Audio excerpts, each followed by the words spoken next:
हमारे देश में अमीर और अमीर वो गरीब और गरीब हो रहे हैं। ये खाई कैसे कम होगी? हमारे साथ पूर्वांचल जन मोर्चा के अध्यक्ष सरदेव यादव वो प्रदीप रूटा जी हैं, आपका क्या विचार है? नमस्कार।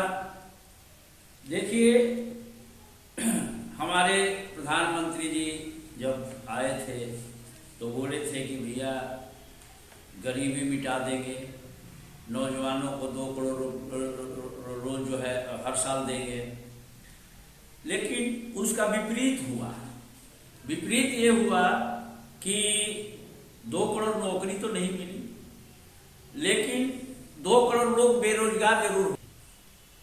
और इसके साथ साथ अमीर जो है अमीर होने लगा और गरीब जो है और गरीब होने लगा। आज के आंकड़े के हिसाब से जो पेपर न्यूज वगैरह में जो आता है, लोगों की वार्तालाप होती है, उस पर हम लोग विमर्श करते हैं। आज के वार्तालाप में ये है कि जो अरबोपतियों की जो लिस्ट आई तो बढ़कर के 1.5 गुना 2 गुना हो गई।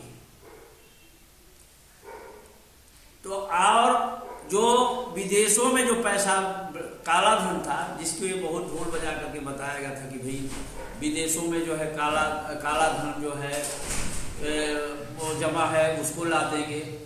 लेकिन काला धन तो आया नहीं, लेकिन वो जो काला धन के जो लिस्ट थी उससे जो है दुगना जो है और विदेशों में जमा हो गया।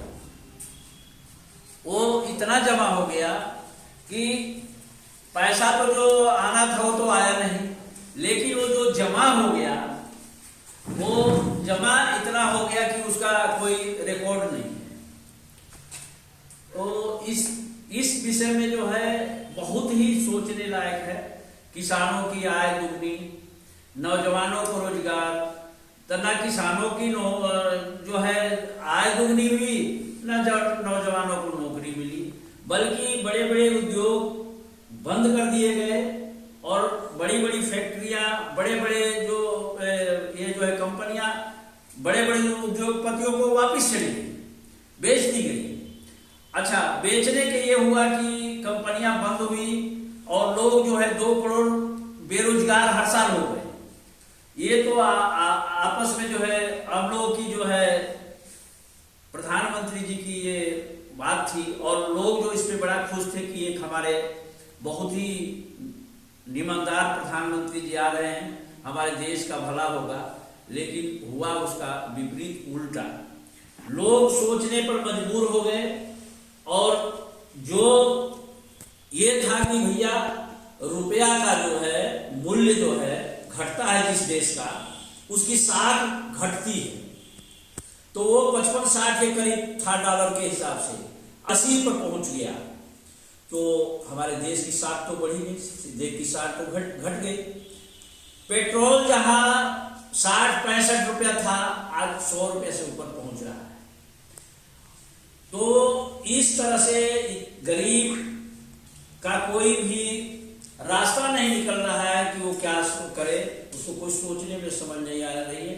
हमारे साथ जो है हेमंत जी बैठे हुए हैं, इस पर अपना कुछ रोशनी डालेंगे। आपका क्या विचार है हेमंत कुमार जी? आप थोड़ा सा विचार रखिए, अमीर और गरीब की खाई कैसे कम होगी? अमीर प्रणाम, सत श्री अकाल, आदाब। और इस चैनल पे सभी दर्शकों का स्वागत है। अमीर और गरीब की खाई जब से बीजेपी आई है ये ज़्यादा बढ़ती जा रही है और एक चिंता का विषय है। और इसमें हम सभी भारतीयों को इस पर सोचना अति आवश्यक है। सवाल ये है, दूसरी चीज़ है कि ग्रामीण परिवेश में रहने वाले जो व्यक्ति हैं और संसाधन के अभाव में वो पिछड़ते जा रहे हैं। सरकार सिर्फ पूंजीपतियों पे ध्यान रख रहा है, जो संपन्न है उसे आगे बढ़ाने के लिए सारे टेक्नोलॉजी ला रहे हैं। आप उदाहरण स्वरूप देखें, आज भारतीय जनता पार्टी बड़ी जोर शोर से बोलती है कि मैंने इतने एयरपोर्ट खुलवा दिए।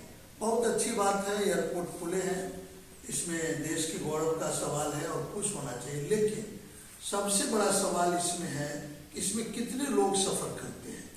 मेरे ख्याल से 1% के आसपास लोग सफर करते होंगे। इसके लिए ये इतनी बड़ी चीज बनाते हैं और निजी हाथों में सुपुर्द कर देते हैं इसको। इनका मेन मकसद ये है कि बड़े बड़े कंपनियों, पब्लिक सेक्टर के थे जो सरकार को मुनाफा देते थे, वो सब को लेकर के वे निजी सेक्टर में देते हैं। और आपने अभी देखा है इलेक्ट्रल बॉन्ड के थ्रू क्या करते हैं, उनसे पैसे वसूलते हैं, चंदा वसूलते हैं।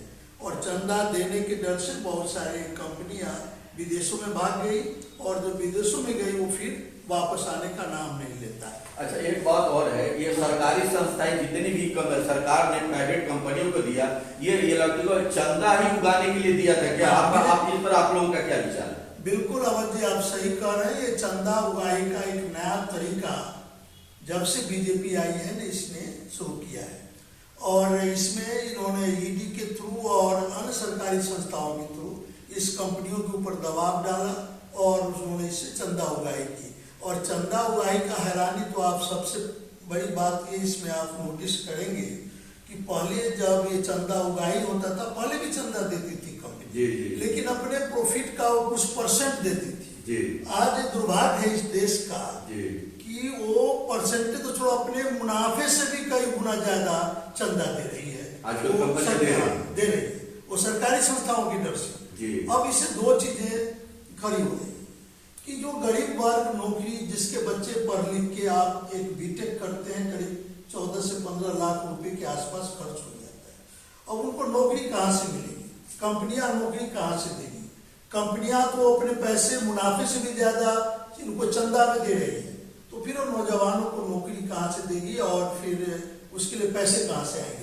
तो एक पॉइंट और बनता है इस पर कि ये जब चुनाव होता है तो सरकार बनाने के लिए जनता से, उसी किसान और मजदूर के और नौजवानों से वोट के लिए उन्हीं के वोट से ये सरकार बनती है।